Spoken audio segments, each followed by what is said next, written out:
Então, tendo por base essas duas citações doutrinárias, aí nós temos dois questionamentos. Letra A.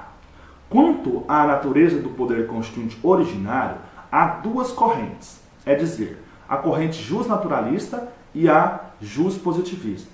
Redige um breve texto comparando as duas concepções.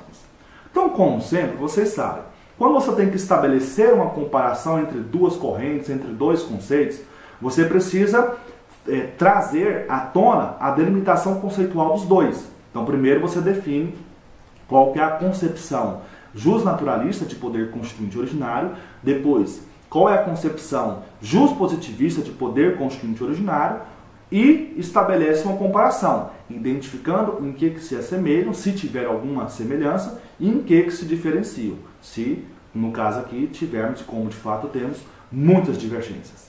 Então vamos lá. Para a concepção justnaturalista, como vocês sabem, o poder constituinte originário ele é um poder de direito, que se fundamenta no direito natural.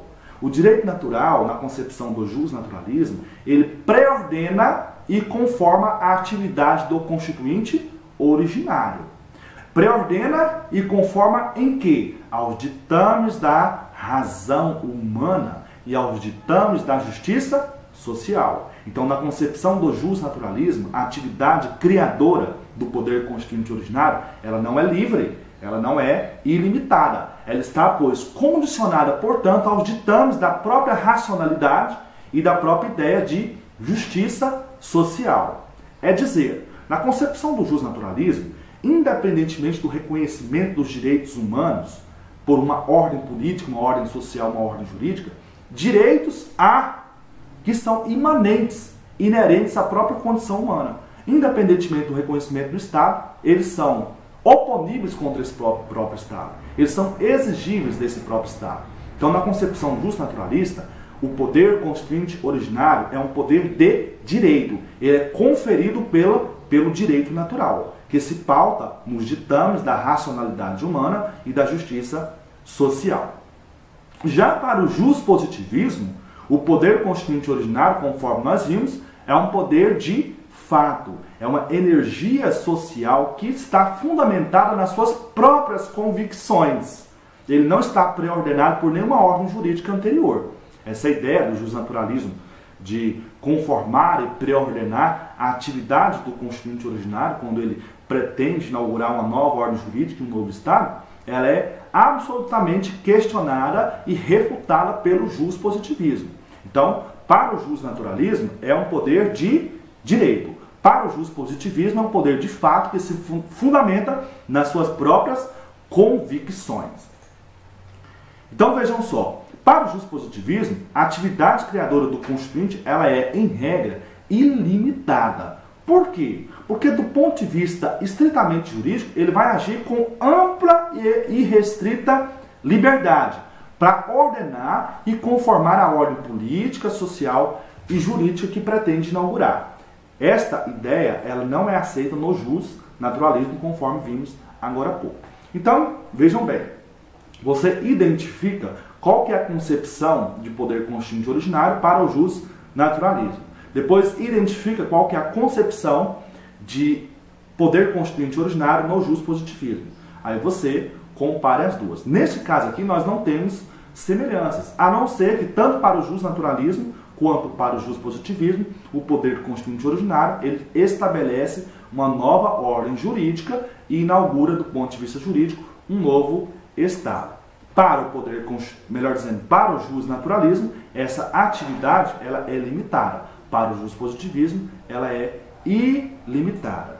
Aqui, não cobrei de vocês a questão da limitação, melhor dizendo, não exigiu de vocês o raciocínio sobre a existência ou não de limitação à atividade criadora do poder constituinte originário dentro da concepção justpositivista.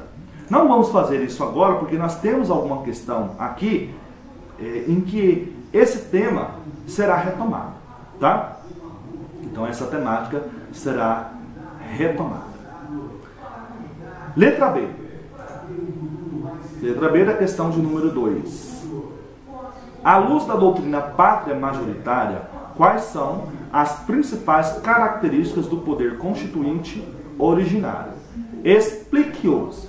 Então, muito simples, vocês aí com um slide conseguem responder tranquilamente.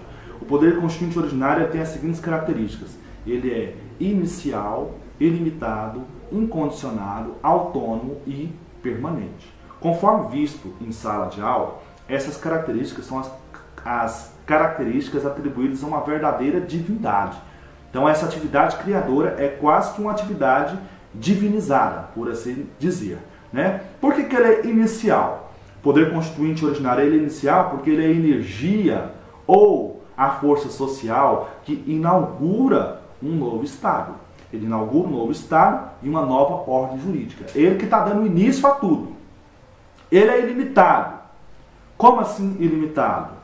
A sua atividade ela não se submete a nenhuma limitação material no que diz respeito a princípios, regras e valores estabelecidos pela ordem constitucional anterior.